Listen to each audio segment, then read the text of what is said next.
Hi guys, and welcome back to the Hot Seat with Emily DeAyala and Dr. Viviana Coles. This is Emily DeAyala. I'm Emily, and this is Dr. Coles. To remind you guys, we are on Series 1, focusing on sexual desire.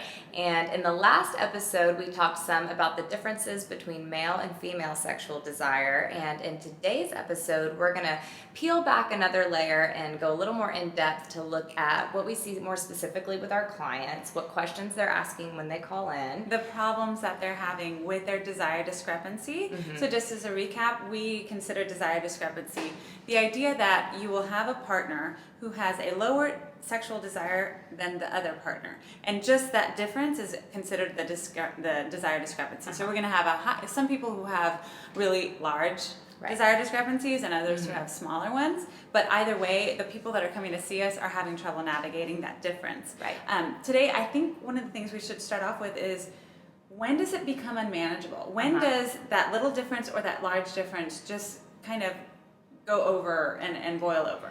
You know, they say that when sex is going poorly in a relationship, that it can account for about 85% of your attention, and when it's going well, it accounts for maybe 10-15% of your attention. When it's going well, it's going well, and when it's not going well, it is huge. Yeah, yes, exactly. So I think couples, when they feel like it's spilling over into other parts of their relationship, when they're feeling that tension on like a day-to-day basis, and especially when they're starting to resent each other, and that can show up a lot in communication. Right. Some of the things that my clients will tell me is that, you know, I feel like we can't talk about anything without it turning into a fight.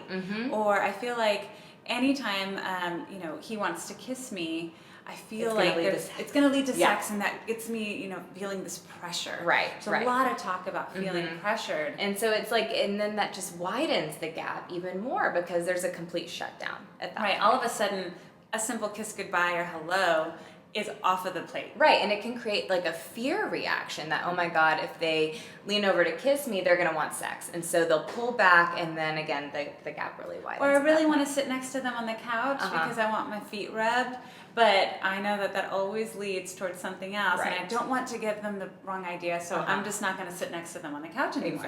Exactly. And these little simple things that were part of their, you know, relationship habits turn into a source of tension, stress, and, you know, as we talked about before, stress and tension is one of the biggest libido killers. So what we try to do is move that out. And definitely some of the other things that we hear are the idea that you mentioned resentment. That's a big one. That is an emotional and relationship killer. Definitely. So the resentment can show up in other ways. It can show up with having little biting remarks. It can be about cutting each other down sexually too. I have seen that there are often a lot of women who are experiencing their partner's lower sexual desire who are actually a lot meaner than and less patient with their male counterparts. And I think that feeds into a little bit what we talked about in the last episode, was the cultural and societal differences on what men should think of sex versus what women should think of sex. I think a lot of times, and I'll just speak for all of women, but I think a lot of times we women just tend to take it for granted that our partners are going to love us and want us and be attracted to us.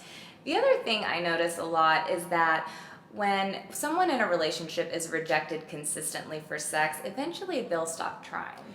Because why hit your head up against a brick wall over and over again? And so that's often, I think, when couples will finally pick up the phone to call us, because they'll say, well, my partner doesn't initiate sex anymore. They don't even try. And a lot of times when I start to ask them the questions, I find that, the rejection has happened so often that now they're scared.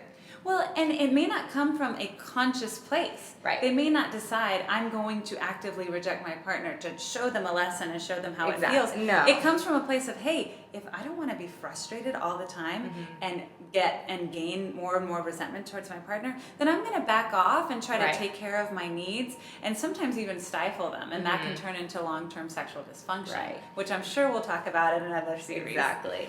Let's talk a little bit about expectations, because it's something I like to address in the first session with my clients, because I often find that their expectations are way too high. I don't know why. They still expect me to have like a magic wand in my cabinet. It's in the back, right? Yeah, exactly. They're waiting we're still working on developing the magic wand. But in the meantime, it is important to have reasonable expectations. I always tell clients, you didn't get where you are overnight. You're not going to get where you want to be overnight.